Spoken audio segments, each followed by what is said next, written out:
Empezamos. Buenas noches. Bien, vamos a dar inicio. Una disculpa por la pequeña demora de 10 minutillos que salimos un poco retrasados al aire por un problema técnico que tuvimos aquí en Guadalajara, porque el sonido local es el que nos falló. Afortunadamente el sonido de la red parece que sí está funcionando y creo que por las pruebas que hicimos parece que sí nos escucha. Bien, vamos a dar inicio al tema de hoy. El tema es ciencia. Es un tema que está articulado con los siguientes dos temas, porque tiene que ver con el conocimiento, y los siguientes dos temas son filosofía y arte. Los tres juntos, ciencia, filosofía y arte, constituyen la parte fundamental o los pilares básicos del conocimiento accesible al hombre, y todo el conocimiento gira alrededor de ellos, todo. Cualquier tipo de conocimiento tiene que girar de alguna manera, de manera directa o indirecta, alrededor de estos tres grandes soportes o pilares del conocimiento. Empezamos hoy por el primero de ellos, que es ciencia. Seguramente quienes están presentes aquí en Guadalajara, Jalisco, desde donde estamos transmitiendo, antes que nada, una disculpa, no presentamos debidamente el programa por la demora. Juan Carlos nos acompaña. Juan Carlos es un servidor, David Mora, y Julián en la Ciudad de México, y en el chat que nos está apoyando bastante. Y todos los corresponsales de Puerto Rico, todos los que nos acompañan en otras latitudes.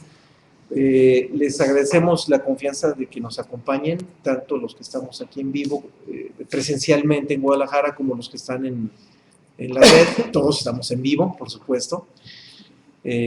También agradecimiento a quienes nos escuchan en repetición, por supuesto. Hay muchas personas que no pueden vernos en vivo por razones de trabajo, por razones de horario, sobre todo, se entiende, pero que en repetición es una cantidad todavía mucho mayor la que nos escucha, la que nos mira. Y, en fin, vamos a dar inicio al tema de ciencia, y seguramente vamos a tener el día de hoy una visión un poco distinta de lo que creíamos que es la ciencia.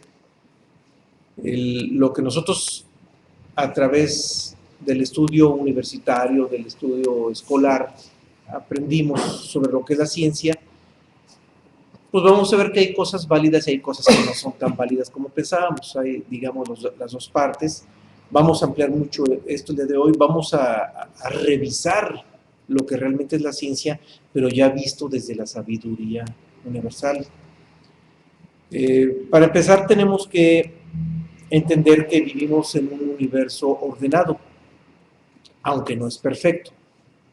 La ciencia va dirigida al estudio del universo, incluido nuestro planeta, incluido nuestro ambiente, nuestro ecosistema, nuestros mecanismos de vida biológica, el comportamiento físico natural de la materia, etc. En fin, la ciencia envuelve todo el estudio de todo el universo, desde su origen inclusive. Por supuesto que la ciencia se mete a estudiar desde el origen del universo, que es el Big Bang, según coinciden la inmensa mayoría de científicos, hasta lo actual del universo, e incluso las perspectivas futuras sobre el universo. Entonces la ciencia está en el tiempo, el pasado, presente y futuro, todo lo estudia la ciencia. Y decíamos que este universo es maravillosamente ordenado, hay un orden genial, pero ese orden no es perfecto.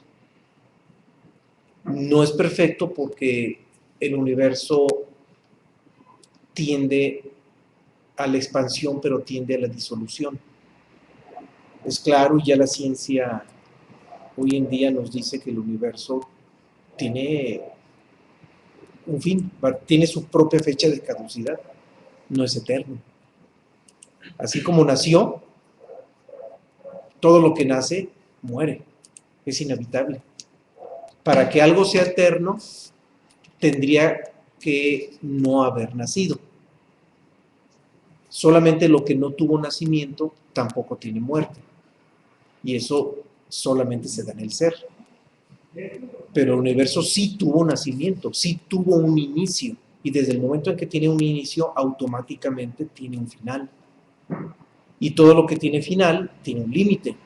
Por lo tanto, el universo no es perfecto. El hecho de que tenga un límite ya lo hace imperfecto. Teniendo límite, automáticamente es imperfecto.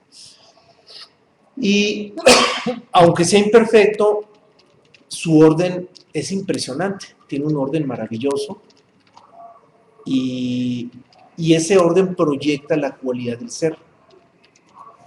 Es evidente que debe proyectar la cualidad del ser desde el momento en que el universo nace a partir de un origen vinculado con el ser. El origen del universo está vinculado con el ser universal. Por lo tanto, es automático que es evidente que el universo, aún en su no perfección, proyecte ese carácter absoluto del ser. Eso no lo podemos dejar de lado. Y el orden que mantiene el universo está regido por las leyes universales. Gracias a la operación de las leyes universales, gracias a ese operar permanente de las leyes universales, el universo mantiene ese orden. Y esas leyes universales también devienen del origen. Ya lo habíamos comentado, fue un tema del primer tomo, las leyes universales. Si no recuerdo mal, es el tema, creo que es el tema 7 o 6, creo que es el 6. Pero bueno, es de los primeros temas, el tema de las leyes universales.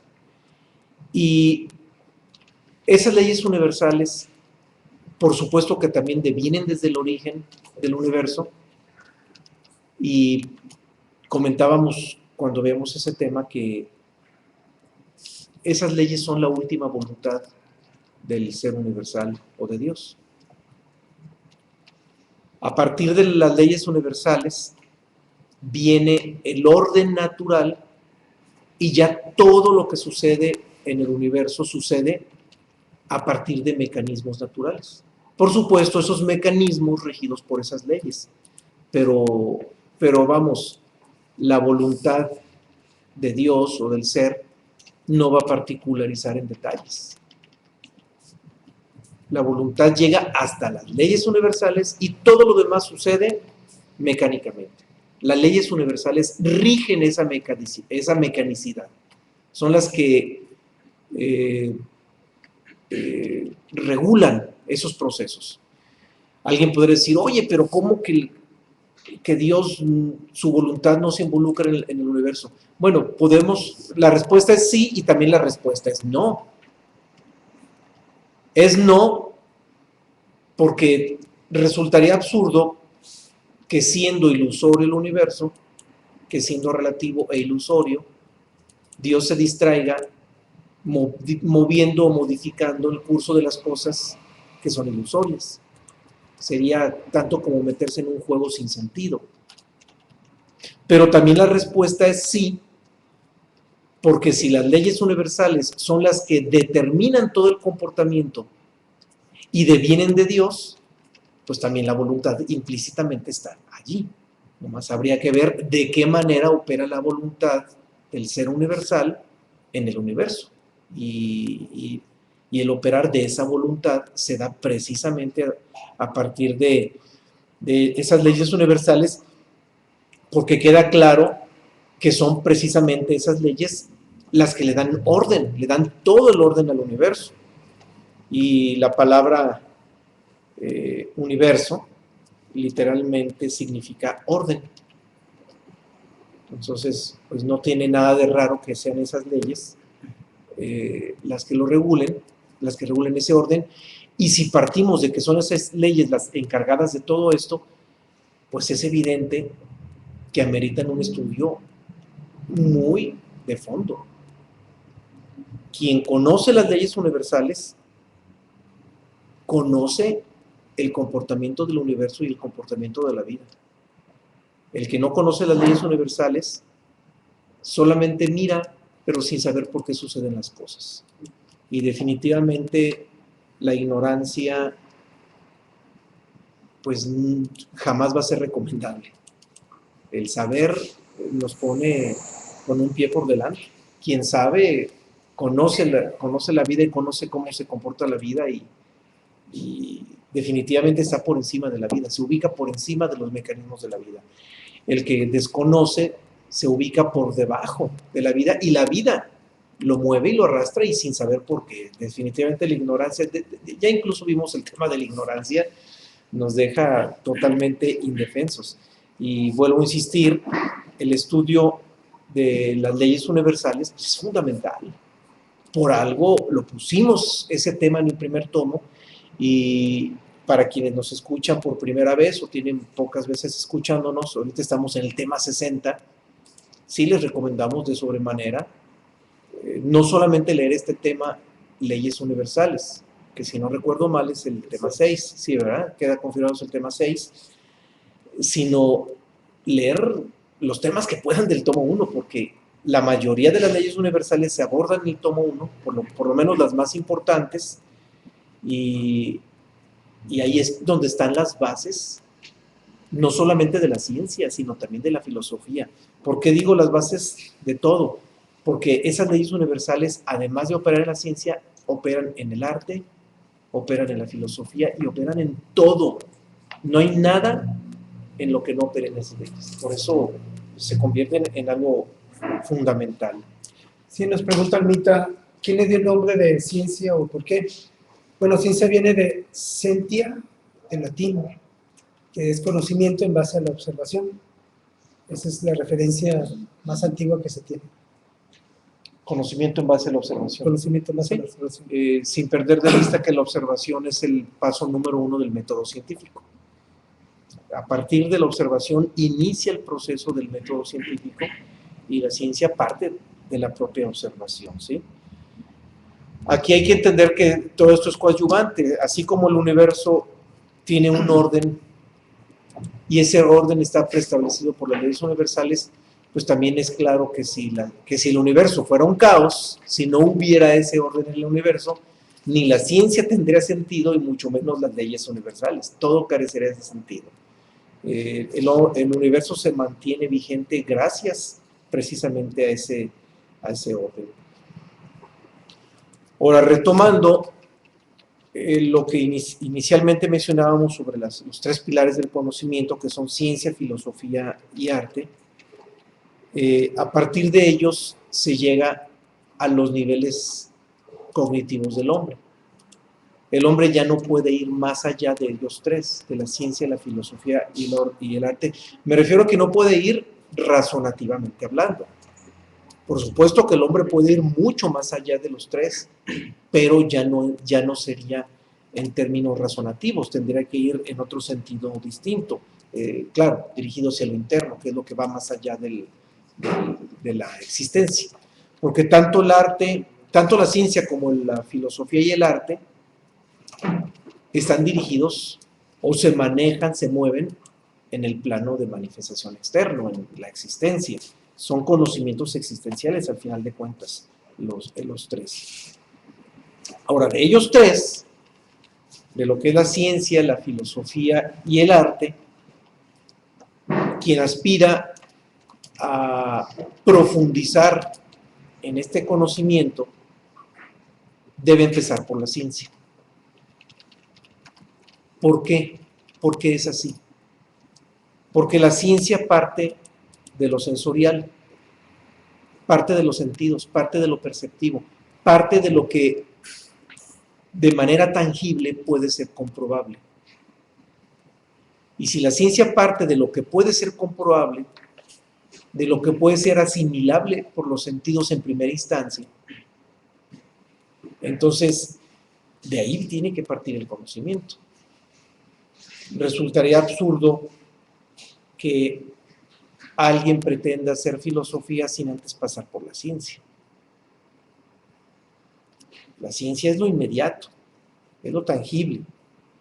Incluso la ciencia por lo mismo que se va hacia lo tangible, constituye la primera puerta de entrada al conocimiento, porque no podríamos ir a lo no tangible sin antes haber pasado por lo tangible. No puede ser. Y además de ello, en la ciencia es donde se hacen más evidente el operar de las leyes universales.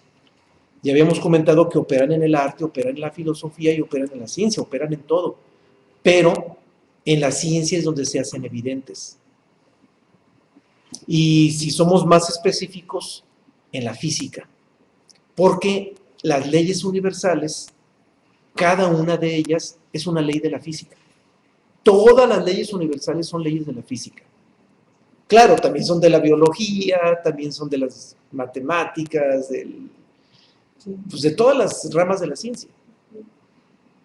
Pero la ventaja es que en la física se hacen más tangibles, incluso más cuantificables. Las leyes universales operando bueno, operan en todo, pero observándolos desde la física,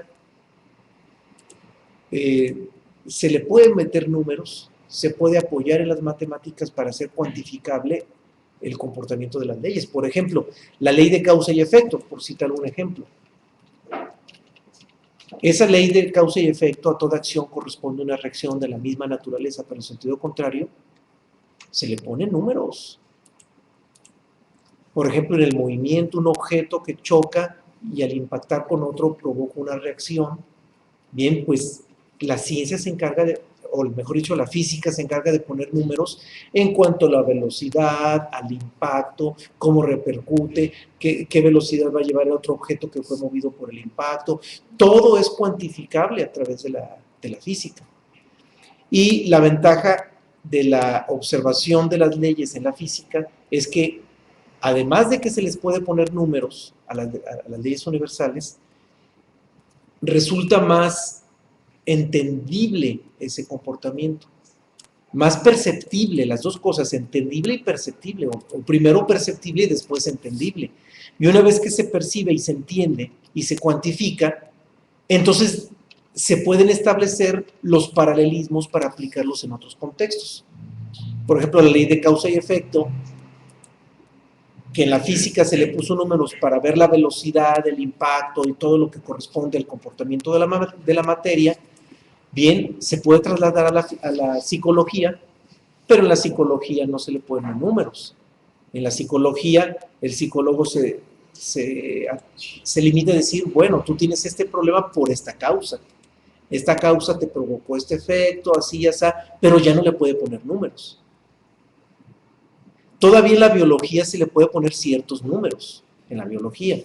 Ah, caray, hubo una enfermedad que entró por causa de tal problema en la baja de las defensas y se puede hacer ciertos cálculos en cuanto a las defensas, en cuanto al estado sanguíneo que provocó que llegara o no llegara la enfermedad, etc. Todavía en la biología se pueden poner ciertos números, no con tanta precisión como en la física, pero ya en otros campos, como en la psicología, ya es más difícil poner números, ya no se diga en la filosofía. En la filosofía, la ley de causa y efecto se revisa, se aplica, pero los números ya quedan atrás. En el arte, menos, mucho menos se le pondrían números. Pero sin embargo, la ley está en todo. Ahora, entendemos que está en todo, pero también entendemos que en la física o en la ciencia es más perceptible. Y si nosotros observamos las leyes universales desde la ciencia, al establecer los paralelismos para entenderlas en la filosofía y en el arte, nos va a quedar mucho más claro el proceder de la ley. Mientras que alguien que se fue directamente a la filosofía o al arte, pero nunca se detuvo a observar el proceder de la ley en la ciencia, va a adolecer de una visión importantísima. Por lo tanto, sus posibilidades como filósofo o como artista van a ser mucho más limitadas por no haber pasado antes por la ciencia. Insisto, todo gira a través de las leyes universales, pero hay que empezar por lo tangible. La pintura que hemos empleado más como ícono aquí en el Centro Universalista, que es la Escuela de Atenas, observarán que al frente aparece Platón y Aristóteles apunta hacia abajo y Platón apunta hacia arriba, y ahí Aristóteles es el que insiste, primero vámonos a lo tangible, para poder después ir a lo no tangible. Hay que partir de lo tangible. Cualquiera podría pensar que es una discusión, pero yo no lo entendería así, ¿eh? Lo que sucede es que Aristóteles estaba más metido en lo tangible, Platón más en lo no tangible, pero van de la mano los dos. O sea, no es tanto que tuvieran posiciones opuestas o contrarias. Simplemente uno estaba más ocupado de un aspecto y otro estaba ocupado más en otro aspecto, pero jamás van a constituir posiciones antagónicas ni ajenas. Es que todo va de la mano. Todo va de la mano. Hay un tema que todavía no hemos visto, que es una ley universal, que es el principio de correspondencia, que nos dice que como es adentro es afuera y como es afuera es adentro. Como es arriba es abajo, como es abajo es arriba. Y lo que sucede en el plano tangible deviene de lo intangible. Tiene una correspondencia. Pero como los humanos hoy por hoy vivimos identificados con lo tangible, identificados con el mundo de las formas, es indiscutible que antes de entender lo interno, a lo que casi no le hemos dado atención, primero tendríamos que comprender lo externo, porque es donde estamos identificados. Y no podríamos liberarnos de la identificación, no podríamos liberarnos de algo que no comprendemos. Solamente comprendiendo algo podemos liberarnos de ese algo. De otra manera, resultaría imposible. La libertad no podría ser. Por eso la ciencia es tan fundamental, porque la ciencia es la que nos permite comprender en primera instancia lo externo. No solo la ciencia, la filosofía y el arte también están en lo externo, por supuesto, pero la ciencia nos permite entrar en ello de manera inmediata. Entonces, redondeando, la ciencia aplica los conocimientos universales, de las leyes universales, para entender el aspecto tangible de la existencia. Pero tiene su límite, es inevitable, tiene un límite. ¿Por qué? ¿Dónde llega el límite la ciencia? Precisamente en lo tangible, en lo no tangible. Cuando ya se pasa a lo no tangible, la ciencia ya nada tiene que hacer. O muy poco tiene que hacer. Sí tiene algo que hacer, ayudar a la filosofía, apoyarla, pero ya su quehacer es más indirecto. Bien, hay una pregunta en Guadalajara. Pasen el micrófono, aunque no se escucha el sonido local, en la red sí van a escuchar lo que digan frente al micrófono. ¿La metafísica es ciencia? La metafísica, lo que se conoce como metafísica, en términos etimológicos, es ir más allá de la física. Metafísica es ir más lejos de la física. Por supuesto que ya rebasa la ciencia. La ciencia está en la física y la metafísica es más allá de la física. Si lo vemos objetivamente, pues la metafísica es la filosofía. Lo que pasa es que el término metafísica se ha empleado para una corriente esotérica que utiliza o emplea ese término para darle identidad a su propia corriente. Pero si dejamos a un lado esa corriente que emplea ese término, metafísica es ir más allá de la física, es ir más allá de la ciencia, y hablar de metafísica es hablar de filosofía, en términos literales, en términos puramente literales, pues es hablar de filosofía, porque la filosofía inicia precisamente donde la ciencia termina. Es decir, donde la ciencia encuentra su límite, empieza la filosofía. Ya la filosofía empieza a escudriñar donde la ciencia ya no puede hacerlo. Pero también debe quedar claro que la filosofía, así como empieza a escudriñar donde la ciencia ya no puede, por supuesto que la filosofía tendría que partir de lo que la ciencia ya nos ofreció.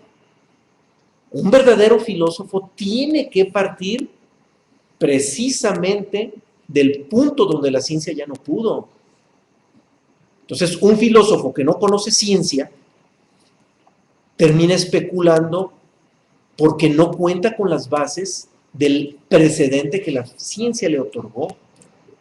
Y en la antigüedad, los filósofos eran también científicos. El problema es que hoy en día ya no sucede así. Y hubo un vacío muy grande que provocó que la filosofía tuviera un estancamiento. Vamos a abundar un poquito más adelante, ahorita lo doy nada más como antecedente. Una pregunta aquí en Guadalajara. ¿Cuál sería el límite de la filosofía? Bien, vamos entrando ahorita a lo que es filosofía y ahorita vamos a su límite. Vamos a ver dónde está el límite. La filosofía, de hecho, tiene un límite natural que es la mente humana, que también ese mismo límite está en la ciencia y está también en el arte. El límite natural de la filosofía está en la mente humana, pero si usted se refiere a lo que limita la filosofía del arte, la filosofía termina donde el lenguaje ya no es capaz de procesar las ideas. Porque si usted observa, la respuesta sigue siendo la misma. El límite es la mente. Y la mente se mueve a través del lenguaje. La mente sin el lenguaje, nada puede hacer. Y lo habíamos comentado, creo que en la charla anterior, que una mente sin lenguaje es como una computadora sin sistema operativo. La máquina, la computadora puede estar nuevecita, impecable, y en perfectas condiciones, pero si no se le pone un sistema operativo, la computadora de nada sirve. La mente es igual, necesita el lenguaje para operar. Sin ese lenguaje, la mente es como una computadora sin ese sistema operativo, o sea, de nada nos serviría.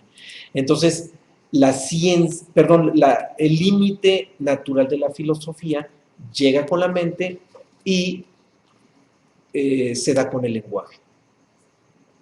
El filósofo escudriña todo lo que la ciencia ya no pudo hacer, emplea las propias leyes universales para poder aplicarlas en espacios donde la ciencia ya no pudo aplicarlas. La filosofía ya no necesita de las matemáticas, no le interesa cuantificar, a la filosofía solamente le interesa comprender cómo suceden las cosas, por qué suceden las cosas, aunque no las cuantifique, no importa. Los números no son lo más importante. Y el filósofo, cuando descubre que el lenguaje ya no es suficiente para poder profundizar más, y peor aún, para comunicar algunas ciertas profundidades que de repente rebasan el lenguaje, pero que ya el lenguaje se constituyó como límite natural, entonces ahí es donde surge el arte, surge el artista. Porque ya el artista surge cuando el filósofo quiere comunicar, quiere plasmar ideas que el lenguaje ya no le permite. Y al ver que el lenguaje ya no le permite comunicar esas ideas, entonces recurre a otros medios distintos al lenguaje. Esos medios pueden ser forma, color, en el caso de las artes visuales, sonido y tiempo en el caso de la música, movimiento en el caso de la danza y del arte escénico, e incluso otro elemento de forma que el arte emplea es el mismo lenguaje. Suena medio paradójico, pero así es. El mismo lenguaje se puede convertir en medio de manifestación artística. pero se convierte en medio de arte o se convierte en arte el lenguaje cuando se logra emplear el lenguaje para transmitir ideas que trascienden el propio lenguaje, que van más allá de las palabras. Y eso lo podemos ver en la poesía. El arte literario es precisamente eso. El arte literario emplea el lenguaje, pero transmite ideas que van más allá del propio lenguaje. Y en la poesía lo podemos ver de manera muy clara. En la poesía se emplean palabras, se emplean términos que se quedan cortos para lo que el poeta está transmitiendo. El poeta siempre dice algo más allá de las palabras. Y cuando el poeta dice algo que va más allá de las palabras, está haciendo arte, precisamente por eso, porque trasciende el lenguaje. Y el arte, de eso se trata del arte, de trascender el lenguaje. Porque el lenguaje es el límite natural de la filosofía, de la propia mente. Entonces, ya con esto que estamos abordando, nos queda claro que de los 3 pilares fundamentales del conocimiento, el básico es la ciencia. Se tiene que partir de allí. Después de la ciencia viene la filosofía, que es la que escudriña donde la ciencia termina. Y después de la filosofía, cuando ya las ideas llegaron a sus límites, precisamente por la limitación del lenguaje, se emplean otros medios y ahí es donde surge el arte. En pocas palabras, aunque el tema es la ciencia, tenemos que hablar de los 3 porque las 3 están en un mismo contexto, ciencia, filosofía y arte.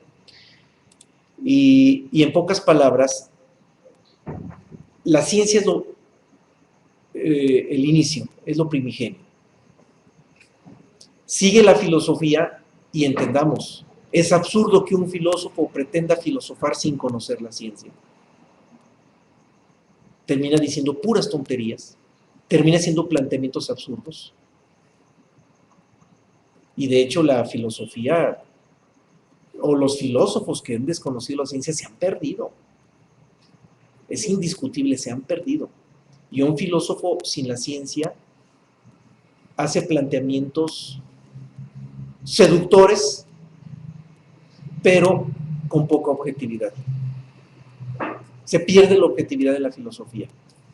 Un filósofo que no conoce las leyes universales desde la ciencia, pierde la objetividad, es indiscutible. Bien, pues así sucede también con el artista. Un artista que no partió de la ciencia, y peor aún, que ni siquiera se detuvo en la filosofía, pues no es artista, es un pseudoartista. Porque no tiene elementos de fondo. Hay que entenderlo de una manera muy simple. El arte, para que sea arte, necesita de 2 elementos, que es el fondo y la forma. El fondo es todos los ingredientes cognitivos que quiere transmitir el artista. Y la forma son los medios con que los transmite. Sonido, color, tiempo, sonido, movimiento, textura, etc. O sea, todos los elementos de forma. Entonces, una obra, si tiene todos los elementos de forma, pero carece de fondo, entonces no es obra de arte. Entonces queda reducida a una artesanía. Porque contiene belleza.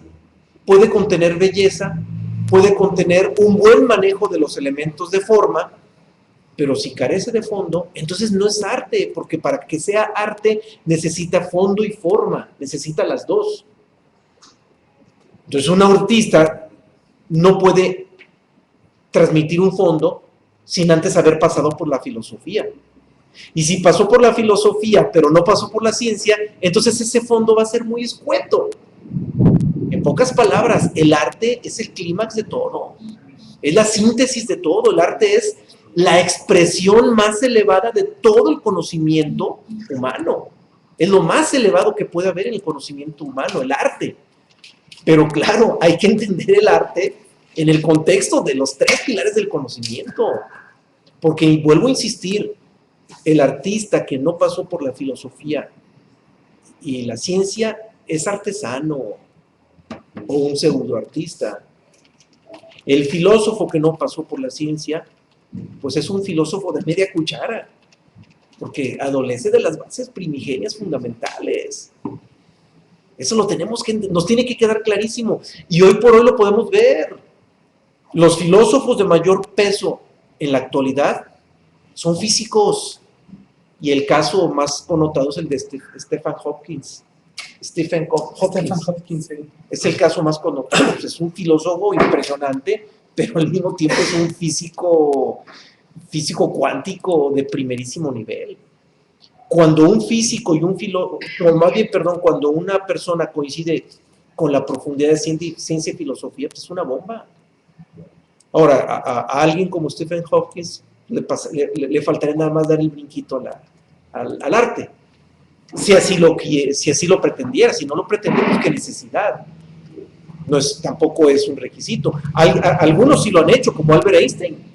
Albert Einstein fue un científico, bueno, el más connotado del siglo XX, pero además de eso demostró ser un filósofo de primer nivel. El libro del que hemos extraído la mayoría de las citas que hemos puesto a su disposición, que ese libro lo llamó Mis Creencias, es toda una obra filosófica de Albert Einstein.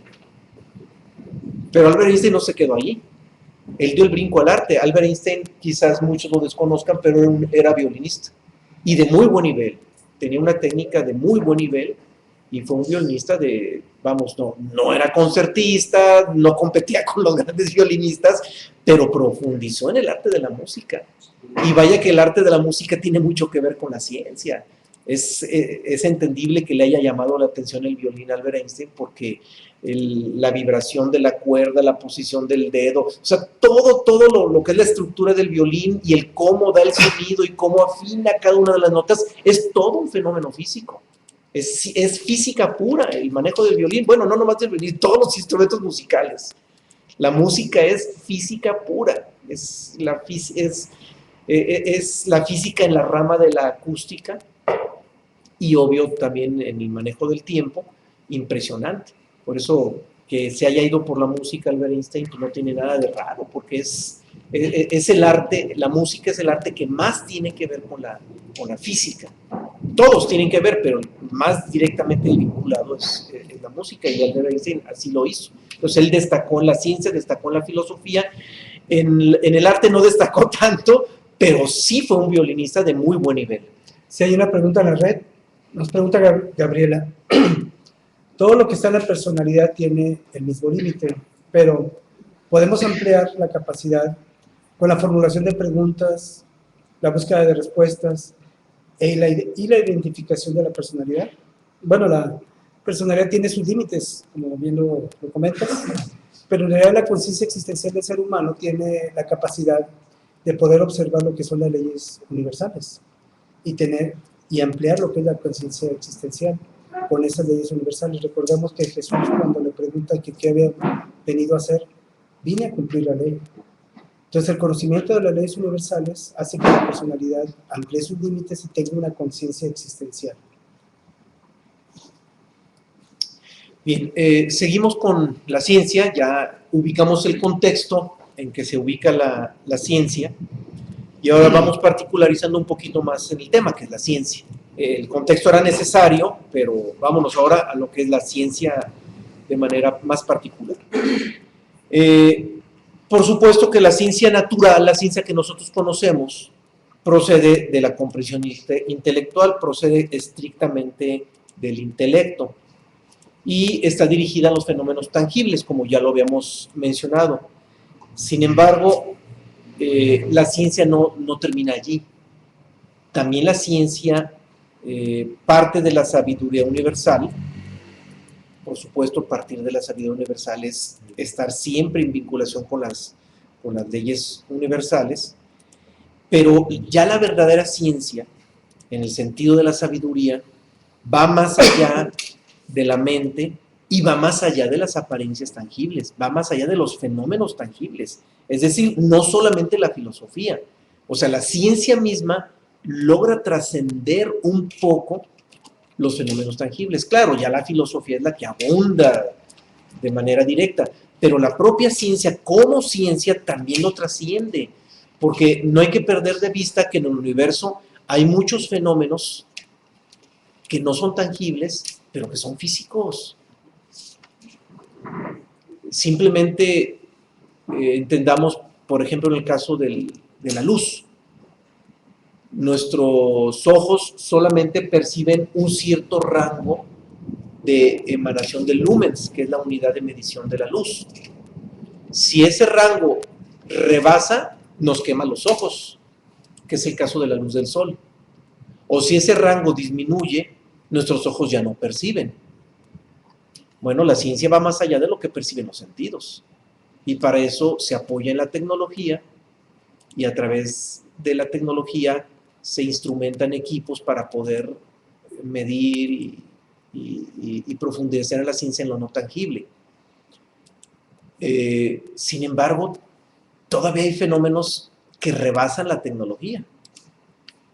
Por ejemplo, la tecnología no podría cuantificar el cuerpo vital. Ya la tecnología logró retratarlo.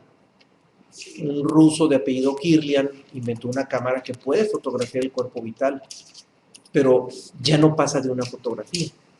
Hasta ahí llegó la ciencia, en el sentido tecnológico. Pero, por ejemplo, los científicos alquimistas, aunque no tuvieran un retrato del cuerpo vital, porque la cámara Kirlian se descubrió se inventó en el siglo XIX, no mentira, fue en el siglo XX, fue Sí. a mediados, en la primera mitad del siglo XX, los científicos alquimistas pues, no necesitaban una fotografía del cuerpo vital.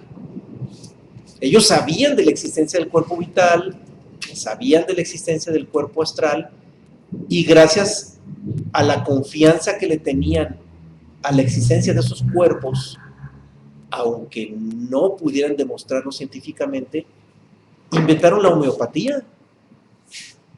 Y la homeopatía es muy antigua. Y desde la antigüedad la homeopatía existe dirigida al cuerpo vital y al cuerpo astral. Entonces la ciencia va más allá de lo tangible. La homeopatía es científica, parte de las bases de la ciencia, pero opera en los cuerpos humanos no tangibles. Entonces la ciencia alcanza a rebasar lo no tangible y opera y mueve el conocimiento también a partir de lo no tangible. Solo que también hay que entender que esa ciencia, que aun cuando rebasa lo tangible, nunca va a proceder de un solo hombre o de un grupo de hombres. La ciencia, la verdadera ciencia, no procede de la personalidad. La verdadera ciencia va más allá de la personalidad. Porque la verdadera ciencia existe más allá del hombre. Exista o no existe el hombre, la ciencia existe. Y los fenómenos científicos existen. Y esa verdadera ciencia no está dividida en disciplinas, como hoy en día lo hemos observado. Hoy en día la ciencia la tenemos dividida en biología, física, química, matemáticas, ciencias sociales, etc. O sea, la ciencia queda totalmente dividida. Y la verdadera ciencia no. La verdadera ciencia parte de los principios universales. Y como los principios universales operan en todo, entonces la verdadera ciencia los mantiene unificados, estudia todo en unidad.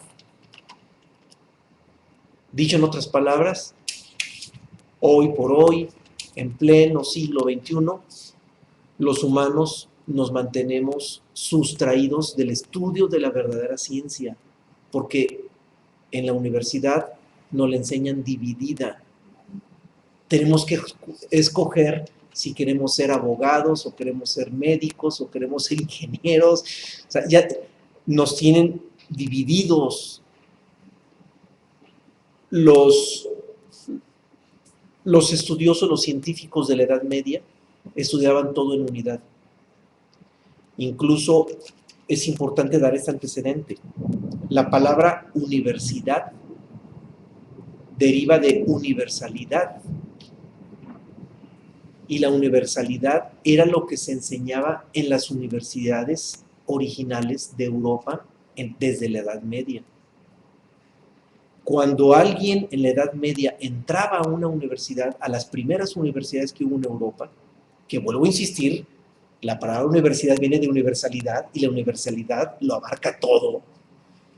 Entonces, en esas universidades se enseñaba todo. Cualquier aspirante al conocimiento entraba a una universidad partiendo de que ahí iba a aprender biología, física, química, matemáticas y todo junto en un contexto común. Y todo, por supuesto, partiendo de los principios universales. En esas universidades originales europeas se enseñaba la universalidad. Esto es parte de lo que nos inspiró a nosotros a ponerle a este espacio centro universalista, porque aquí nosotros buscamos rescatar esa universalidad, que era lo que se enseñaba en las universidades desde la Edad Media. Pero desafortunadamente hubo un interés egocéntrico que se atravesó en el camino, y eso sucedió en el siglo XVIII. Aclaro el momento histórico porque todavía en el Renacimiento, que es el siglo XVI, que es cuando empieza la era moderna del hombre. Hay muchos que creen que la era moderna empieza en el siglo XX y no es cierto. La era moderna empieza en el siglo XVI con el Renacimiento, porque ahí es cuando los científicos se separan de la religiosidad y empiezan a entrar en el estudio de la ciencia y en el estudio de la naturaleza, sacudiéndose los dogmas religiosos que tenían secuestrada a la ciencia. Es más, antes del siglo XVI era prohibido estudiar la ciencia, porque cualquier escudriño de conocimiento ajeno a la posición religiosa de Europa, concretamente de la religión de Estado, que era el catolicismo, significaba pena de muerte por salirse del pensamiento inamovible de la religión de Estado. Entonces, antes del Renacimiento, la ciencia prácticamente, bueno, se estudiaba, pero clandestinamente. Y con muchas mesuras, las universidades estudiaban la universalidad, pero obvio tenían unos condicionamientos impresionantes por la religión de Estado.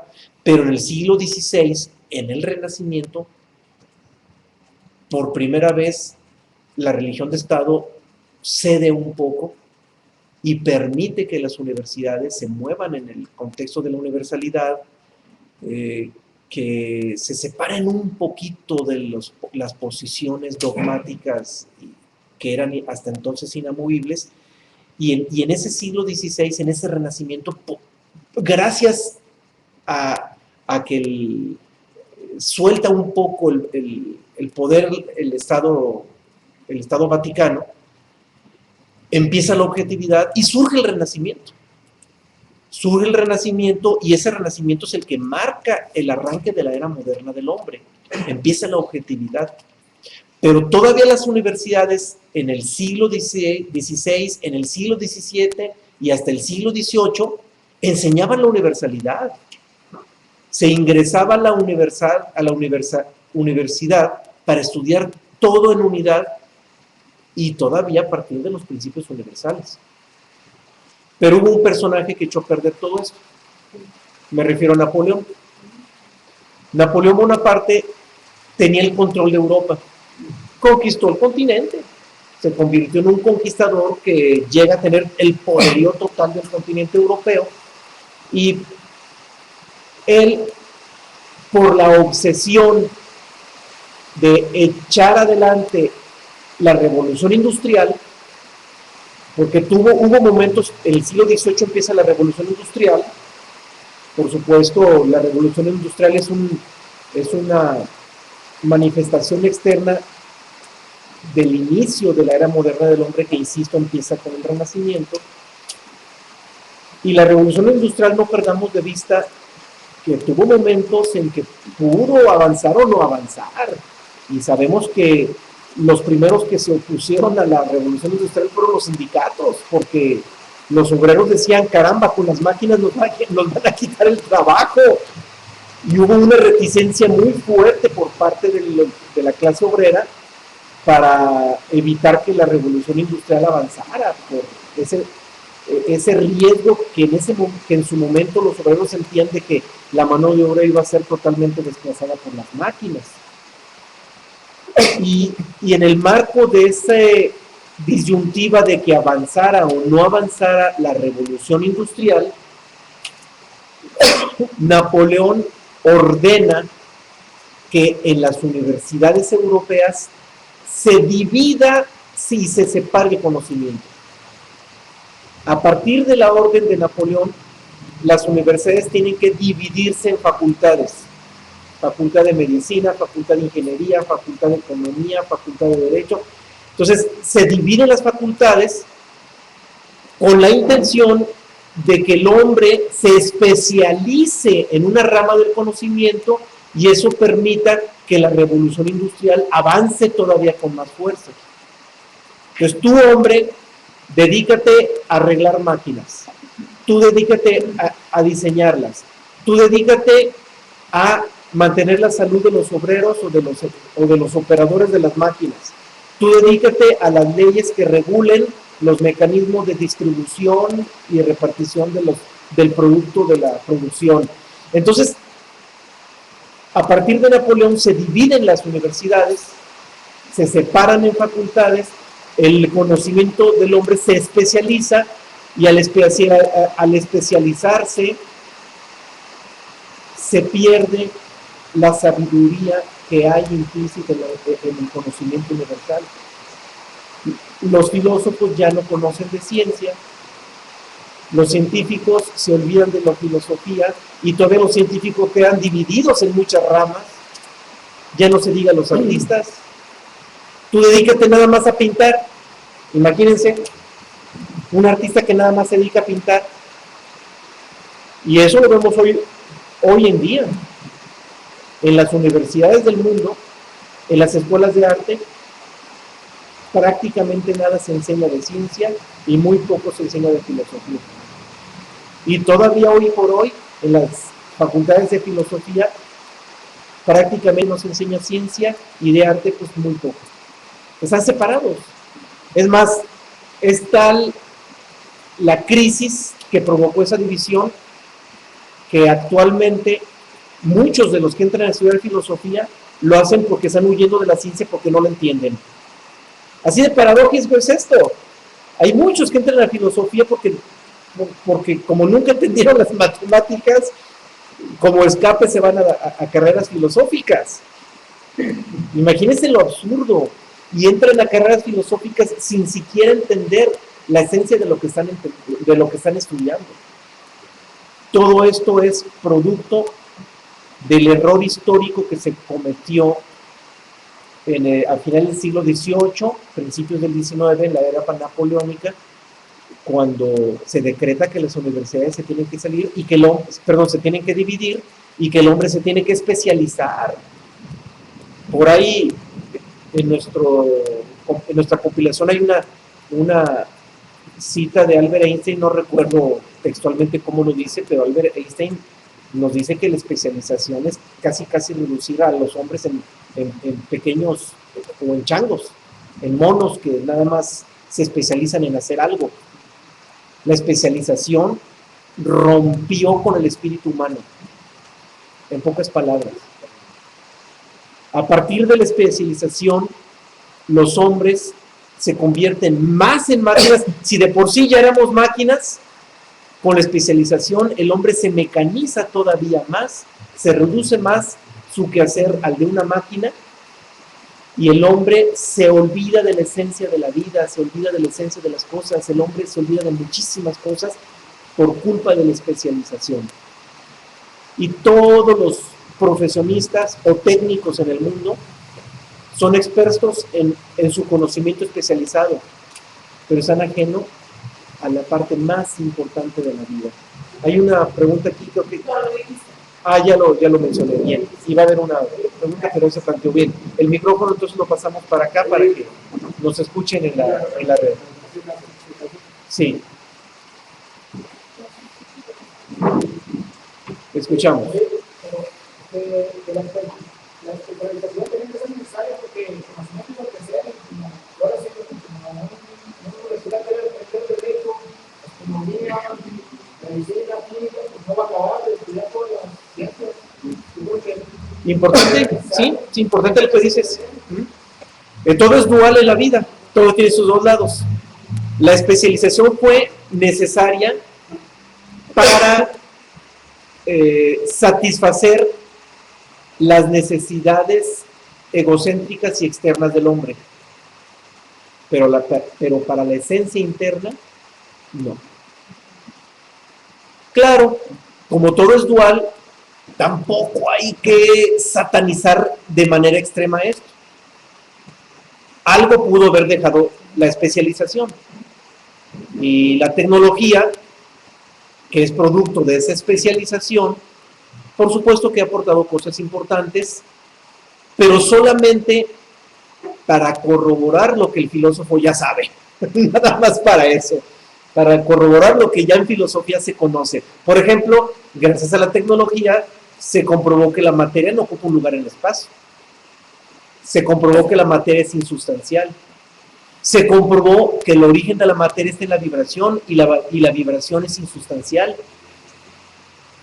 Entonces, vamos, la tecnología abonó para la comprobación de lo que los filósofos al final de cuentas ya sabían. Claro, para la mente pensante cuadrada del hombre del siglo XXI, pues esas comprobaciones son importantes. Entonces, vamos, hay cosas que sí nos ha aportado la especialización, pero desafortunadamente fue en demérito de muchas cosas más. La humanidad se hizo muy irracional. Bueno, la humanidad se materializó en extremo debido a la especialización. La conciencia actual del hombre, la conciencia existencial, me refiero a ella, está muy materializada producto de esto. Ahora, también hay que verlo, era necesario. También era necesario que el hombre se materializara en extremo para que tocara un fondo. Y después de tocar ese fondo, viniera la salida de ese fondo en un brinco importante.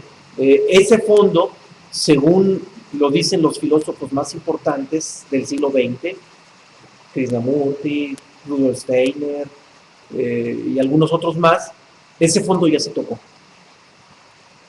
Ya se tocó, probablemente no nos hemos dado cuenta, pero ya se tocó ese fondo y ahorita en este momento empieza a brotar mucho buscador que quiere salir de ese fondo, que quiere salir de esa materialización. Entonces estamos en el umbral del fondo y de la salida de ese fondo, ya estamos en los momentos iniciales de la salida de ese fondo. Ese es el contexto histórico de la humanidad del siglo XXI. ¿Ibas a comentar algo? No sé si hay alguna pregunta. Comentaba Jacinta que nos hacemos más flojos, aunque sean las especializaciones por las máquinas o especializados por las máquinas. Bueno, la diferencia existe entre ciencia y tecnología. La ciencia sí nos incrementa lo que es el conocimiento de lo que es la naturaleza, de lo que estamos aquí. Y la tecnología, bueno, es completamente diferente a la ciencia. La tecnología sí nos hace que la vida nos sea más ligera. Y sí, terminamos a veces siendo un poquito más flojos en el sentido de observar la naturaleza. Sí. Y hay que distinguir la ciencia y la tecnología, porque la confundimos impresionantemente. La ciencia nos permite comprender los fenómenos de la existencia, nos permite comprender cómo se mueve la naturaleza, pero la tecnología fue creación del hombre. Bueno, olvidé decir eso, o más bien olvidé recalcarlo, ya lo había dicho. La ciencia no es creada por el hombre, la ciencia es en sí misma, existe más allá del hombre. Y la ciencia nos permite comprender el comportamiento de la vida natural. La tecnología sí es creación del hombre, sí es creada por el hombre, y observemos el ego que hay detrás de la tecnología. La tecnología es creada por el hombre para manipular la naturaleza. Para manipular la naturaleza y adaptarla a sus necesidades. Y no solamente para adaptar a las necesidades del hombre, para producir dinero, para producir bienes materiales en los que hay intereses impresionantes, intereses económicos impresionantes, porque a partir de la tecnología, que es la manipulación o la modificación de la naturaleza, se generan automáticamente intereses de muchísimos órdenes, de muchísimos. Entonces, la tecnología es creada por el hombre y gira alrededor del ego, alrededor de egocentricidades tanto individuales como colectivas. Y lo más lamentable es que el ego colectivo es el que más mueve la tecnología. La ciencia no destruye. La ciencia nos permite comprensión y la ciencia respeta la vida y la naturaleza, solamente nos permite comprenderla. La tecnología, desde el momento en que manipula la materia, desde el momento en que manipula la naturaleza, la tecnología automáticamente es destructiva. Todos los problemas que está afrontando el hombre en el sentido ecológico son por la tecnología. Si el hombre se hubiera dedicado a estudiar la ciencia y se hubiera abstenido de la creación de la tecnología, este planeta estaría en su lugar. No tendría problemas ecológicos. Quizás los tendría, pero serán mínimos. Porque también hay que entender que algunos problemas ecológicos no son creados por el hombre. Hay que entenderlo. ¿Por qué? Porque ya lo dijimos desde el principio, el universo es casi perfecto, pero no es perfecto, porque tiene fecha de caducidad, porque tiene límites. Y por lo mismo que el equilibrio y el orden natural del universo tiene límites, también existen problemas ecológicos naturales. O sea, no todos son creados por el hombre. Entonces, si el hombre se hubiera limitado solamente a la ciencia, podría observar al planeta y al universo, y los problemas ecológicos serán mínimos, serían solamente los propios problemas ecológicos naturales, pero serán mínimos. Sin embargo, a partir de la tecnología, viene la obsesión del hombre, no solamente por transformar al mundo, sino por generar riquezas a partir de la transformación del mundo, y ahí es donde empiezan todos los grandes problemas del hombre. Bien, hay un comentario o pregunta, no sé, la escuchamos aquí en Guadalajara. No se escucha, pero la red sí nos escuchan en el micrófono, sí. Entonces, para como estás más o menos tratando de manejar los conceptos, existirían dos ciencias, porque ahí es donde entramos en confusión, porque la ciencia se rige con unos lineamientos bien específicos para tratar de demostrar la veracidad, no lo verdadero, la veracidad de los fenómenos, sí. Y de los sucesos. Sí. Entonces, ahí yo lo veo muy bien, la ciencia que a mí me enseñaron en la escuela, o que traté de aprender en la escuela que no la domino, porque aminoraríamos mucho el intento que que muchas personas tienen, el intento de embaucar el pensamiento del resto de la demás gente, con finalidades a veces aberrantes, ¿sí? Guerras, cómo quedarme con el oro y dejarte espejitos, y lo que se te puede ocurrir. Sí. ¿Sí? Entonces, yo pienso que la cuestión del concepto de lo que es ciencia, a mí al menos ahorita me confunde más, pero será que llegué tarde.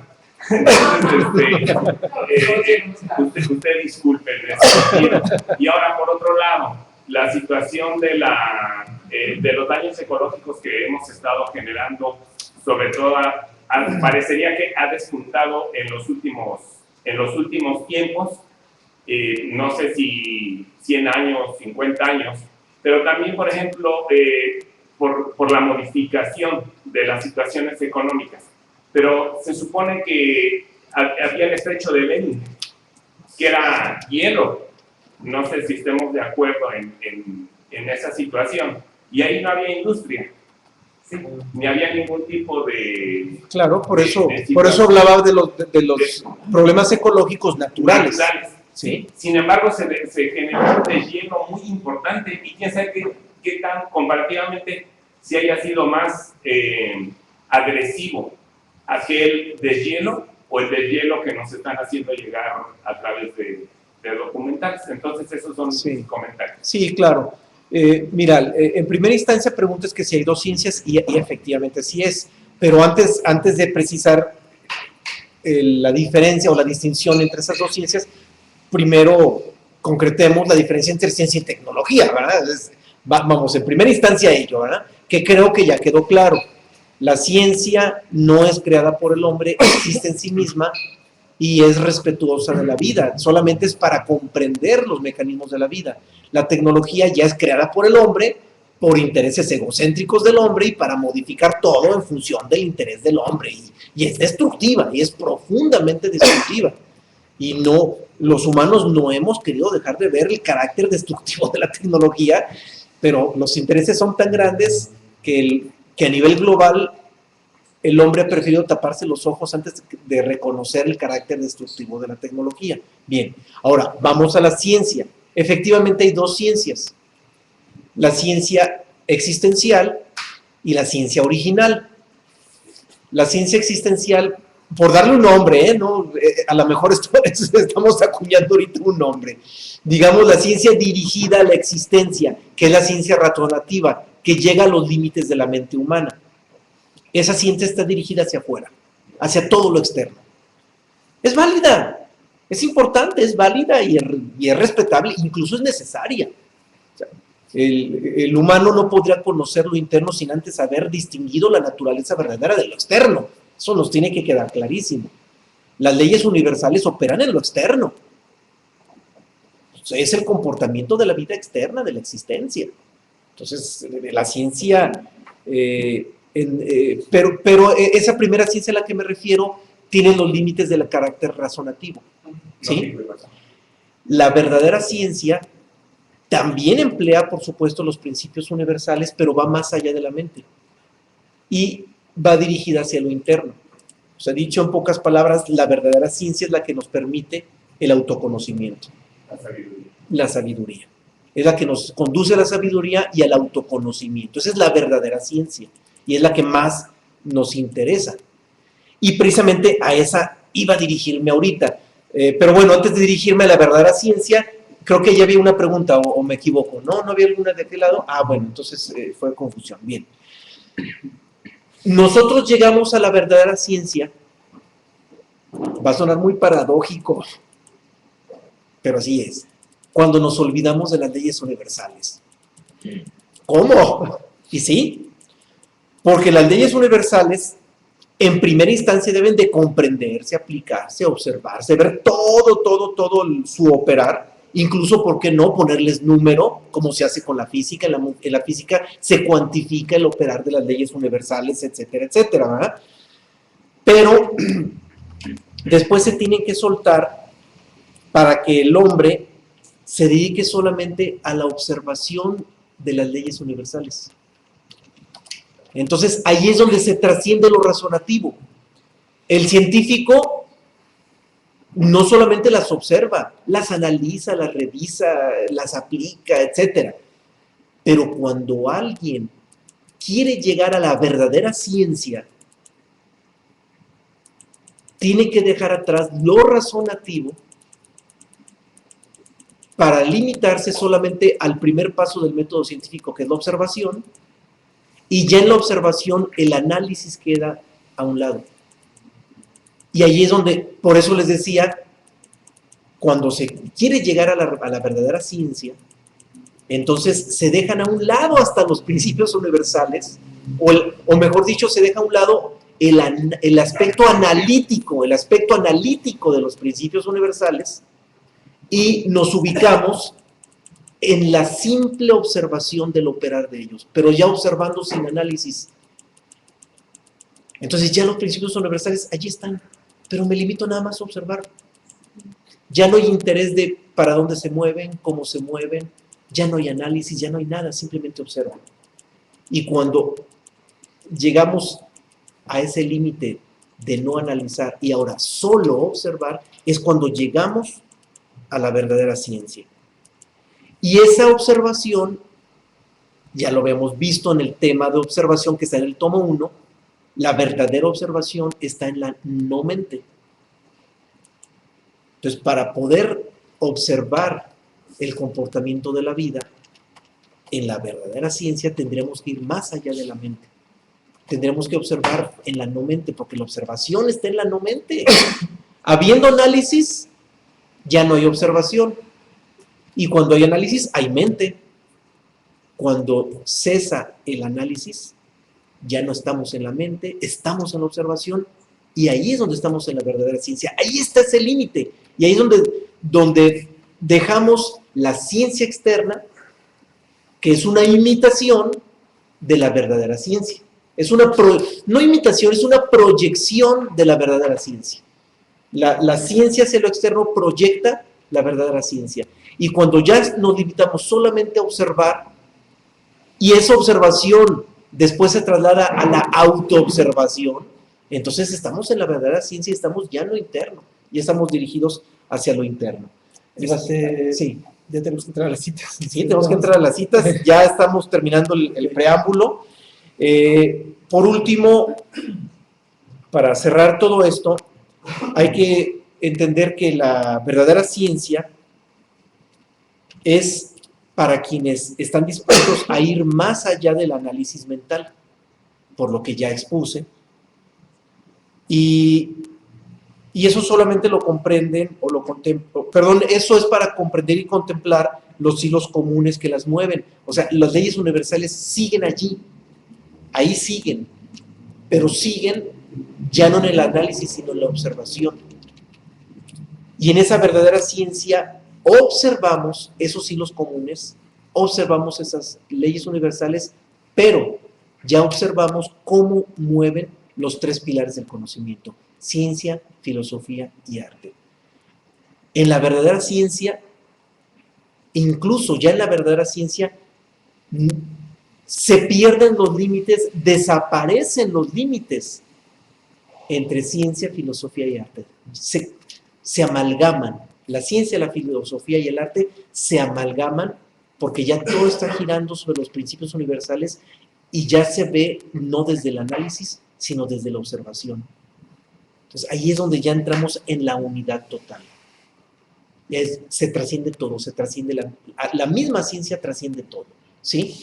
Bien, con esto cerramos la exposición inicial y entramos a las citas para ver qué nos dicen los grandes pensadores.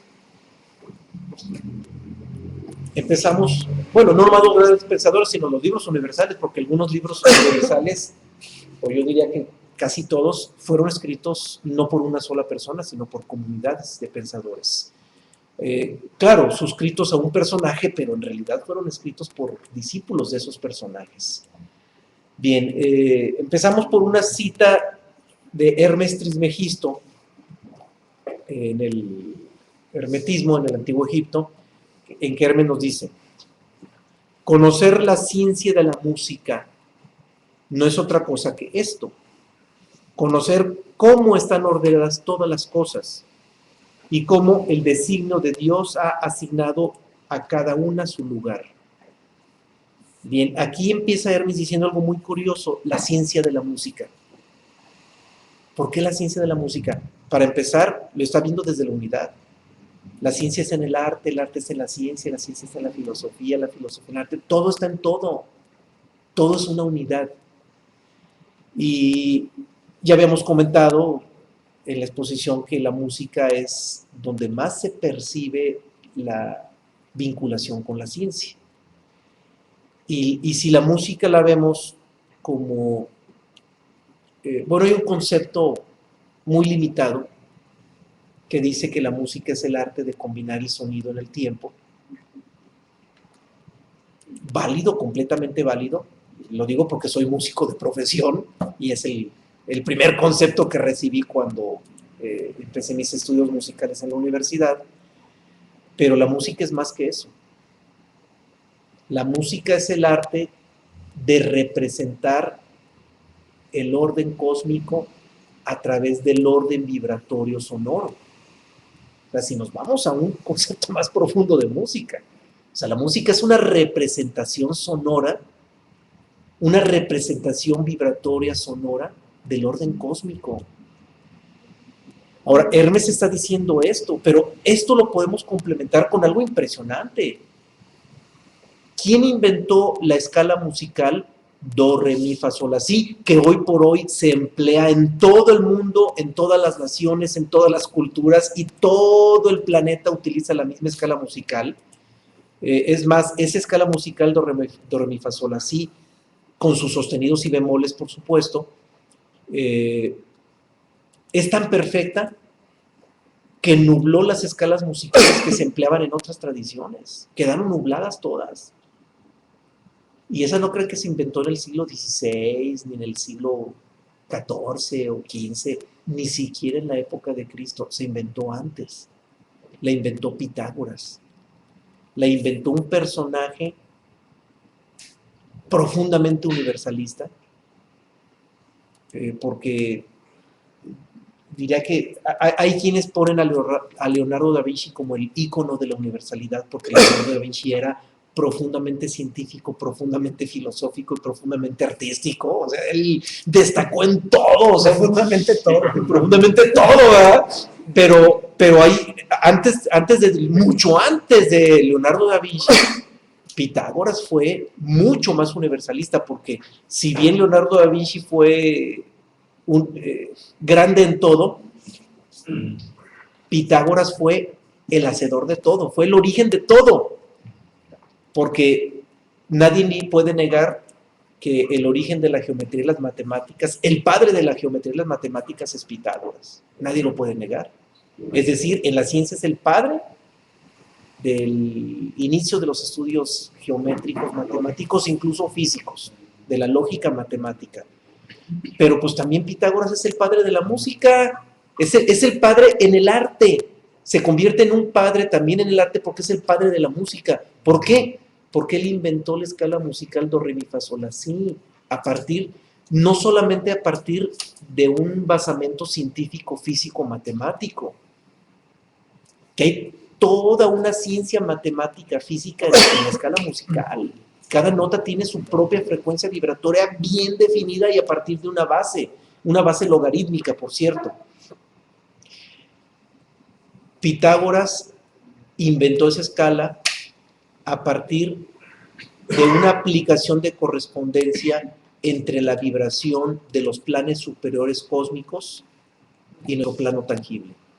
O sea, la vibración, los estados vibratorios de las esferas superiores, Pitágoras la trasladó en correspondencia a nuestro plano tangible y en base a ese orden estableció la escala musical. Ahí es donde, por eso nosotros entendemos por qué esa escala musical que él inventa 6 siglos antes de Cristo, hoy en día es la única que se usa. Y yo veo muy difícil que en el futuro alguien la modifique. Está dificilísimo que alguien modifique esa escala musical, porque Pitágoras la hace a partir de ese establecimiento de correspondencia con la vibración de los planos cósmicos superiores. Entonces es algo impresionante lo que hizo Pitágoras, y por eso aquí que Hermes hable de la ciencia de la música no es raro, y es por eso que la música es el arte del ordenamiento, o mejor dicho, de la proyección o de la manifestación del ordenamiento cósmico a partir de la vibración sonora. O sea, la música es orden, es puro orden, y es puro orden vibratorio. Es impresionante. La música es tan importante que la simple música modifica la conciencia del hombre. Hay algunos dichos populares que dicen, eres lo que haces. Otro dicho dice, eres lo que comes. Bueno, pues no es nada raro, y es profundamente válido si establecemos un nuevo refrán popular: eres lo que escuchas. La calidad de música que un hombre escucha determina también la calidad de su conciencia, y no nomás de su conciencia, hasta la calidad de su alma. Y ahorita lo vamos a ver, y ahorita lo vamos a ver, porque ahorita lo acaban de decir aquí en Guadalajara, la música modifica nuestro estado vibratorio interno. La música que escuchamos mueve y modifica el estado de nuestra alma, indiscutiblemente. Bien, vamos a la siguiente cita, que es de Confucio. Virtud, amar a los hombres. Ciencia, conocer a los hombres. Confucio. Bien, aquí Confucio define perfectamente el quehacer humano. En cuanto a la virtud, que es amar al hombre, y en cuanto a la ciencia, el conocimiento del ser humano. El conocimiento de las leyes universales en base a lo que realmente somos. Y la virtud, que surge de filosófica, viene siendo el amor que tenemos hacia el hombre mismo. Confucio. Bien, esta cita difícilmente se van a imaginar que viene del budismo, y aparece en el Evangelio del Buda. Siddhartha nos dice en esta cita: no es por la disciplina ni por los votos, sino por muchísima ciencia, por lo que he merecido la dicha de la liberación que ningún mundano puede conocer. Qué impresionante, ¿eh? Y difícil imaginar que esto venga del budismo. O sea, Buda mismo, Siddhartha Gautama, Buda nos dice que en primera instancia, antes que los votos, antes que las disciplinas y los métodos y todo lo que se conoce, por la ciencia. La libertad empieza por la ciencia. Y dice por muchísima ciencia.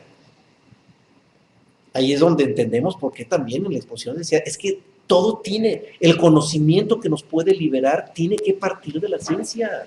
Tiene que iniciar por la ciencia. Y, oigan, por algo, la etapa medieval de Europa, conocida por el oscurantismo, por algo la humanidad durante toda esa etapa pasó por ese oscurantismo, porque estaba prohibido el estudio de la ciencia. Durante la Edad Media, en que Europa estaba sumido en la oscuridad, los árabes eran la vanguardia del conocimiento del planeta. Mientras Europa estaba viviendo el oscurantismo, los árabes ya estaban viviendo el Renacimiento. O sea, los árabes vivieron el Renacimiento antes del siglo XVI. Durante los siglos probablemente del 11 al 14 o el 15, los árabes dieron todos los primeros avances en astronomía, en física, en matemáticas. Fueron los pensadores del planeta, los árabes. Ellos ya estaban viviendo el Renacimiento antes que Europa. Pero claro, por razones políticas, de guerra y de intereses, pues Europa vive su renacimiento y se convierte en la hegemonía del mundo. Pero el renacimiento lo vivieron antes los árabes durante el oscurantismo. Y ese oscurantismo fue precisamente porque en Europa estaba prohibido el estudio de la ciencia. Bien, sorpresa, Buda nos habla de ciencia y que por muchísima ciencia, él goza de esa libertad. Vamos, algo inimaginable en el Evangelio de Buda. Bien, nos vamos a la siguiente. Ahora sí nos vamos con Pitágoras. De la vida pitagórica de Jámblico. Aquí nos dice Pitágoras. Pitágoras consideraba que era bueno iniciar los esfuerzos por las ciencias y formas de vida. La disciplina anímica la llevaba a cabo por medio de la música. Vida pitagórica de Jámblico. Bien, hoy por hoy se les recomienda a los alumnos que están estudiando secundaria o preparatoria, lo que es la alta, ya matemáticas un poquito más altas como el álgebra, que cuando estén estudiando, estén escuchando música de Bach, de Chopin, de Johann Sebastian Bach. Sobre todo Bach, ¿eh? Sobre todo Bach. ¿Por qué? Porque el nivel de vibración, como decíamos hace ratito, genera un nivel de abstracción, y ese nivel de abstracción le permite a las personas poder comprender las matemáticas. Esta información que nos llega de Jámblico, pues es de hace 2700 años, cuando la humanidad apenas comenzaba a dilucidar un campo mental un poquito más fuerte. Por eso Pitágoras empezaba por la música, para poder impulsar ese nivel de abstracción que debe tener el ser humano. Bien, también Pitágoras nos dice, más bien Jámblico nos decía sobre Pitágoras, necesaria atención, creía Pitágoras, que se debía prestar a las ciencias antes que a la filosofía. Ya aquí los pitagóricos nos confirman lo que en la introducción les estamos diciendo. Primero la ciencia, antes que la filosofía. Y aquí abundo algo que ya les había dado como antecedente. Pitágoras es el padre de las matemáticas, es decir, tiene una paternidad en la ciencia importantísima. Ya dijimos, Pitágoras es el padre de la música, porque él inventa la escala musical que hoy por hoy estamos empleando en todo el mundo, aunque en las escuelas de música y en los conservatorios prácticamente no se habla de Pitágoras, es lamentable, nulo reconocimiento a su paternidad, porque es el padre de la música y debiera reconocerse como el padre de la música, y ahorita vamos a ver otras cosas más que aportó la música, pero además de eso, Pitágoras les va a sonar raro, incluso increíble. Es el padre de la abogacía, es el padre de los abogados. Entiendo que nos va a sorprender, ¿cómo que también es el padre de la abogacía? Sí, efectivamente sí es. ¿Por qué? Lástima que no se conozca. En la carrera de Derecho, para llegar a los ancestros históricos sobre el Estado de Derecho y sobre los trabajos de la creación de un Estado de Derecho, se remite hasta el derecho romano. Y en la carrera se estudia derecho romano como el antecedente histórico básico del trabajo de la abogacía. Pero pues resulta que el primer personaje en la historia que hace un trabajo para establecer un Estado de Derecho, lo hizo Pitágoras. Y el momento histórico fue cuando él, estando en Sicilia, en la isla de Sicilia, que hoy, en aquella época se llamaba Catania, esa isla, ahí fundó las comunidades pitagóricas más importantes. Sicilia en su momento fue, gracias a Pitágoras, el ombligo del planeta, porque ahí era donde estaba emanando la gran sabiduría, y hay que aclararlo, Pitágoras la traía de Persia, venía de Persia, él se formó en Persia, Pitágoras, con un personaje de nombre Nazaratos que se dice que era reencarnación de Zaratustra. Eso se dice en los libros, habría que ver, pero bueno, se formó en Persia, y allá en la isla de Sicilia, cuando tenía esas comunidades pitagóricas, los pitagóricos vivían en la isla, se adaptaban a la sociedad de la isla, pero ellos formaban una comunidad independiente en la isla, es decir, estaban allí pero no eran de allí, se mantenían al margen de lo que sucedía en la isla, era una comunidad muy, muy independiente de la de los pitagóricos. Y la isla de Sicilia, como está en el corazón del Mediterráneo, y la civilización de aquella época era el Mediterráneo, los pueblos europeos, los únicos pueblos europeos constituidos eran los que se fundaron en los márgenes del Mediterráneo. Grecia, Italia, las zonas del sur de Galia, etc. Entonces todo giraba alrededor del Mediterráneo, el norte de África y el Medio Oriente, etc. Pero la civilización era el Mediterráneo en aquella época. Y la isla de Sicilia, por estar en el corazón del Mediterráneo, estaba expuesta a invasiones, porque todas las invasiones que se daban entre unos pueblos y otros, los invasores tenían que pasar por la isla de Sicilia, y la isla de Sicilia se convertía casi en una especie de cuartel o de base militar, era como la base militar del despliegue para la conquista de otros pueblos. Entonces todos los conquistadores, antes de conquistar cualquier lugar, tenían que conquistar primero Sicilia. Y ya después de Sicilia se desplegaban a cualquier otra parte para seguir sus conquistas. Entonces era un punto estratégico militar. Entonces la isla de Sicilia estuvo históricamente siempre conquistada por alguien. Nunca estuvo libre.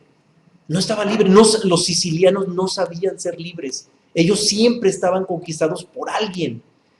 Bien, pues resulta que cuando Pitágoras estaba en Sicilia, hubo un momento, un lapso histórico en que no hay conquistador. Los últimos conquistadores se retiran. Se retiran y se queda sola la isla, y los lugareños de Sicilia dicen, ¿y ahora quién nos va a gobernar? No sabían autogobernarse, no tenían conocimiento de cómo autogobernarse. Y los connotados que poblaban Sicilia en aquella época reconocieron en los pitagóricos a gente de bien, a gente sana, gente de bien, gente inteligente, gente sabia. Y se entrevistan con Pitágoras y le piden a Pitágoras que él gobierne Sicilia. Entonces Pitágoras les dice, no, discúlpeme, pero no. Yo no vine a este mundo para crear intereses humanos. Yo vine para otro propósito muy distinto. Y si yo acepto su propuesta, entonces me voy a salir de mi propósito original. No lo puedo hacer. Sin embargo, Pitágoras les ofrece algo. Sé que es necesario que alguien ponga orden a este lugar y yo puedo preparar a algunos de mis discípulos que considero que pueden tener facultades para gobernar, yo los puedo preparar para que ellos gobiernen. Entonces Pitágoras se ofrece a ello, prepara a algunos pitagóricos y esos pitagóricos se convierten en los gobernantes de Sicilia. Y Sicilia durante muchos años se convierte en una nación independiente, gobernada por pitagóricos. Pero Pitágoras desde lejos solamente les da la formación. Ahora, no solamente se limita a Pitágoras a formar a esos políticos que gobernaran la isla. Pitágoras establece los lineamientos para el establecimiento de un orden de derecho, de un Estado de Derecho en la isla de Sicilia. O sea, establece unas bases filosóficas para el establecimiento de ese Estado de Derecho. Entonces, ese trabajo que hace Pitágoras es el primer trabajo que se hace en la historia del hombre sobre el establecimiento de las bases de un Estado de Derecho. Por lo tanto, Pitágoras es el padre de los abogados, es el padre de las leyes, es el primero en la historia que establece bases formales de un Estado de Derecho. Entonces, Pitágoras es un genio en el arte, en la filosofía y en la ciencia, en todo fue un genio. En los tres campos tiene una paternidad, en los tres campos del conocimiento. Entonces, es impresionante, por eso que no nos resulte raro que hasta allí llegan los alcances. Y los abogados, si fueron objetivos, no se deberían de ir al derecho romano, tendrían que irse hasta el derecho pitagórico para irse a la esencia primigenia del establecimiento del Estado de Derecho. Hasta ahí tendrían que irse los abogados, pero pues bueno, las universidades se quedan en el derecho romano y es injusto. No perdamos de vista que los romanos le robaron todo el conocimiento y toda la filosofía a los griegos. Sí, nos va a hablar un griego, por cierto, hablando de Pitágoras. No será porque lo reconocen que es románico, ¿cómo se dice? La abogacía, porque está Sicilia pertenece a Italia. No es por eso. Lo que pasa es que en el Imperio Romano se dan las bases del despliegue al orden social hacia todo el continente europeo. A partir de Roma se da todo el despliegue hacia Europa y por primera vez Europa está controlado por una sola entidad que es Roma. Pero no es por Pitágoras. Definitivamente en las universidades cuando se estudia derecho romano ni de broma se van a Pitágoras, porque Pitágoras nada tiene que ver con el Imperio Romano. Bueno, ya lo sé. Nada tiene que ver, es muchísimo antes del Imperio Romano. Porque Sicilia pertenece a Italia la toma como Sí. Roma. En aquella época Sicilia no pertenece a Italia, para nada. No pertenecía a Italia en aquella época, y por un lado, y por otro lado, insisto, los abogados se van solamente hasta la antigua Roma, no van más allá de Roma. Y vuelvo a insistir, en Pitágoras está ese antecedente. Bien, vamos a las siguientes citas, porque si ya nos estamos colgando un poquito con el tiempo. Si la esencia de las cosas fuera tan obvia como su apariencia, no sería necesaria la ciencia para comprenderlas, Pitágoras. Sin embargo, sí es necesaria. Tenemos que utilizar la ciencia para tener una abstracción y hacer un discernimiento de lo que son las cosas y lo que es la naturaleza para poder entenderlas. Entonces, aquí Pitágoras nos muestra que es necesario, aunque es paradoja lo que nos menciona aquí, pero es necesario conocer la ciencia. Sí, así es parte de allí, Pitágoras lo viene a ratificar. Dejamos a Pitágoras, seguimos con la tradición helénica y Platón nos dice: en torno a la esencia está la morada de la ciencia. Y hablar de la esencia es hablar de la esencialidad, y hablar de la esencialidad es hablar del ser.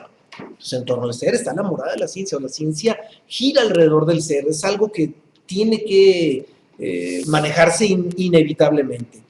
Bien, dejamos con eso la tradición helénica y nos vamos ahora al cristianismo, empezando por la Pistis Sophia, uno de los libros de los gnósticos cristianos más importantes o más connotados después de la muerte de Jesús.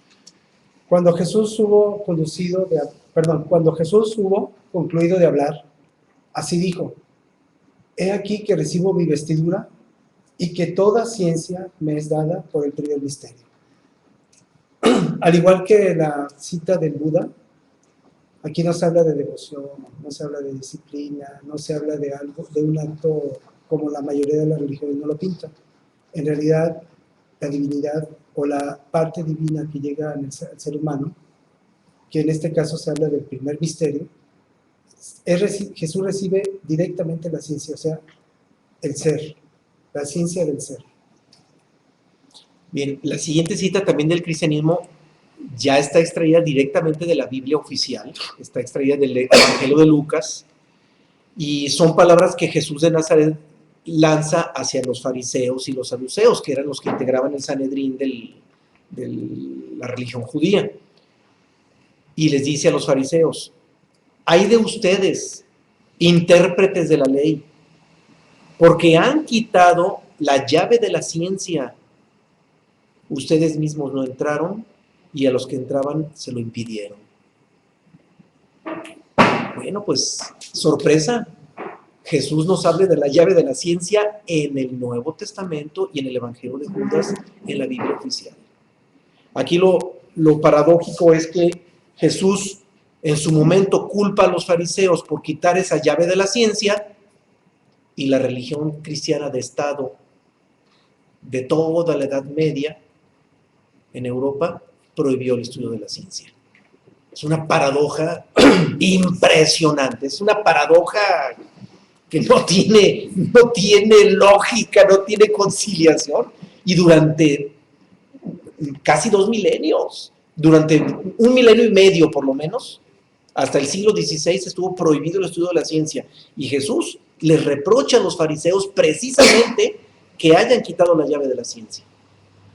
Bien, dejamos el cristianismo y nos vamos al Islam con un pasaje de un poema de Rumi. La ciencia que desate nudo, busca. Aquella, antes de que el alma te escape, busca. El no existente que parece existente, deja el existente que no existente aparece y busca. Es una paradoja. ¿Perdón? La entonación es diferente. A ver, otra vez el tono. La ciencia que desate nudo, busca. Aquella, antes de que el alma te escape, busca. El no existente que parece existente, deja el existente que no existe, aparece y busca. Que no existe, parece, busca. Bien, en esta paradoja de Rumi nos habla acerca de esa búsqueda que tiene el ser humano. Cuando la ciencia desate un nudo, o sea, cuando la ciencia llegue a un conocimiento, eso es lo que andamos buscando, el verdadero conocimiento. Y no dejemos que nuestra alma se escape, o sea, se diluya, o que vayamos hacia la muerte, antes de buscar lo que es el conocimiento, el verdadero conocimiento. Bien, dejamos el Islam y nos vamos ahora a la beta alquímica con Paracelso, que en su libro Las 7 Apologías nos dice lo siguiente: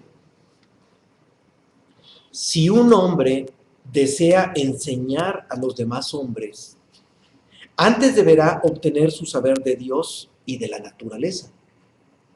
Después, si los demás quieren, que se instruyan junto a él. El error se debe a que se quiere obtener la ciencia más allá del fundamento verdadero. Bien, observemos. ¿De dónde nos pide o nos exhorta Paracelso obtener ese verdadero saber?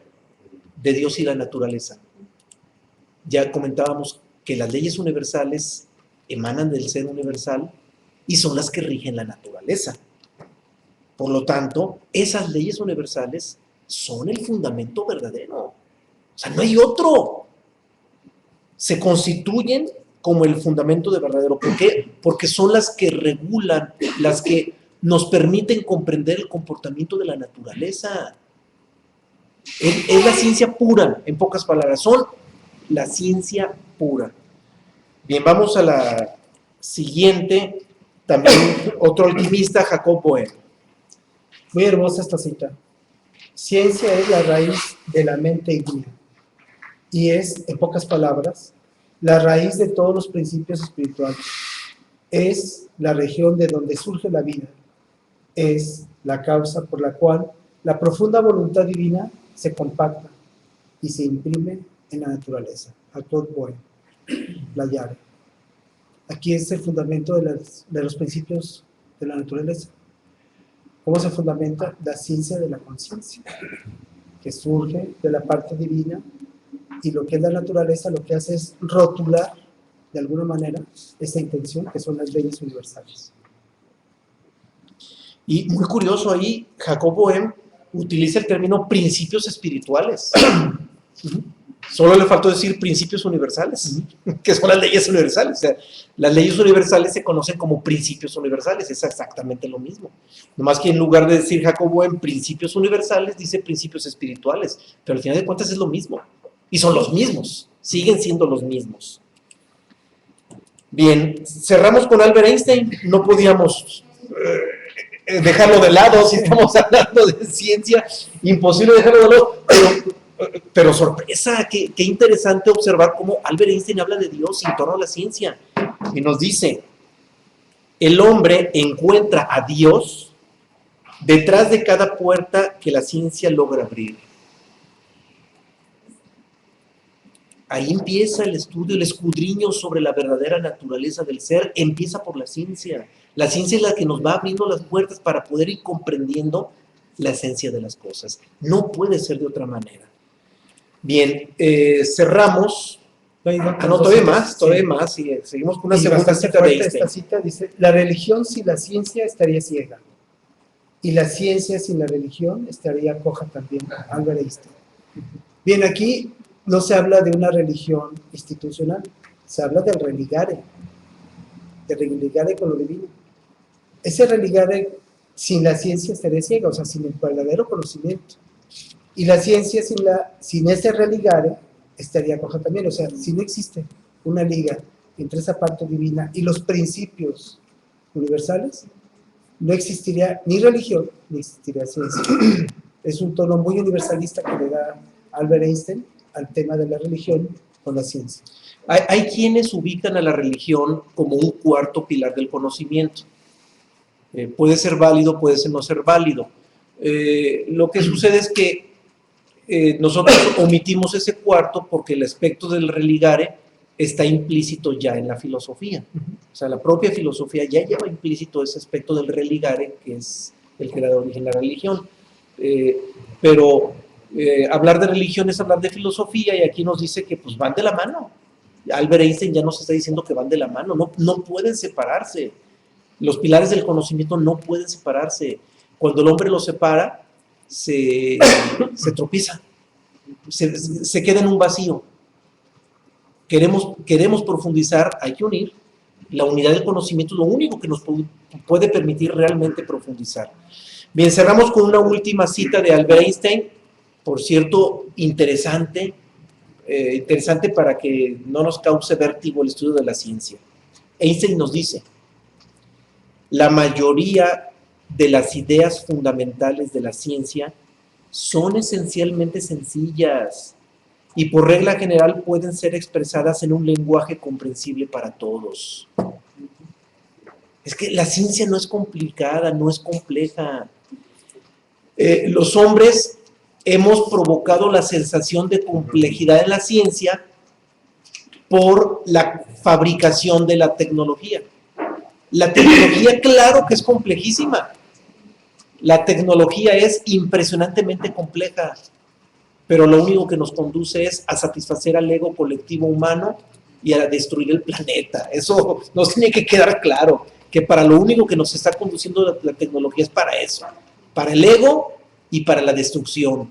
Pero la ciencia como ciencia es elemental. Los principios universales, que son los que regulan la ciencia y que regulan todo, esos principios universales son sencillos, no son complejos. Ya estudiamos varios de ellos, los más importantes, desde el tomo 1, y nos dimos cuenta que comprenderlos no es difícil, no es complicado. A esto yo le agregaré una cita de Albert Einstein, que por ahí le vimos en otro tema, en la que dice, si realmente comprendes algo, tienes que ser capaz de explicárselo a tu abuelita. Así lo dice Albert Einstein. O sea, cuando alguien realmente lo comprende, lo tiene que explicar, tiene que ser capaz de explicar. Hay personas que dicen, no, es que lo tengo aquí, y es algo tan elevado que no lo puedo decir en palabras. No, eso es realmente pura pose, y es puro, es más bien, es soberbia, y es justificar justificar que comprende lo que en realidad no comprende. Pero los principios universales, aún en la ciencia, realmente son sencillos, no son complejos, y que lo diga Albert Einstein es fundamental. A ver, escuchamos un planteamiento más. ¿Por qué la Iglesia Católica ha manipulado el manejar los 10 mandamientos y no revelar esta información de la ley universal? Bueno, para empezar, los 10 mandamientos no son del cristianismo, son del judaísmo. Y ahí hay que aclarar algo muy importante. Los 10 mandamientos nada tienen que ver con los principios universales, ¿eh? Los 10 mandamientos son leyes, pero son leyes morales, Y de las leyes. Como leyes morales solamente están dedicadas a regular el comportamiento humano, pero sin siquiera decir por qué. Porque así es la moral. La moral te dice cómo tienes que hacer las cosas, pero no te dicen por qué. Los principios universales nada tienen que ver con los 10 mandamientos, nada tienen que ver. Los principios universales son la ciencia pura de la religiosidad, del arte, de la filosofía y de la ciencia, de todo. Es la ciencia pura de todo, los principios universales. Y si alguien quiere abundar más en ello, están inscritos de manera muy clara y muy científica en un documento de Hermes Trismegisto, ya conocido como la Tabla Esmeraldina. Es el documento más antiguo y más científico, más preciso, que habla sobre esos principios universales. Ya después se ha hablado mucho sobre ellos, pero el documento más antiguo y más puro sobre ellos es la Tabla Esmeraldina de Hermes Trismegisto. Hay un libro de edición masónica que abunda sobre esos principios universales, se llama el Kybalión, y ese libro lo suscriben 3 masones anónimos, donde explican la esencia de esos principios universales suscritos por Hermes en la Tabla Esmeraldina. Es un libro maravilloso, ¿eh? Yo lo leí cuando era joven y me cambió mi vida. Sin embargo, hago la aclaración que aún con lo maravilloso que es el Kybalión, tiene una visión que definitivamente tiene su propia tendencia masónica.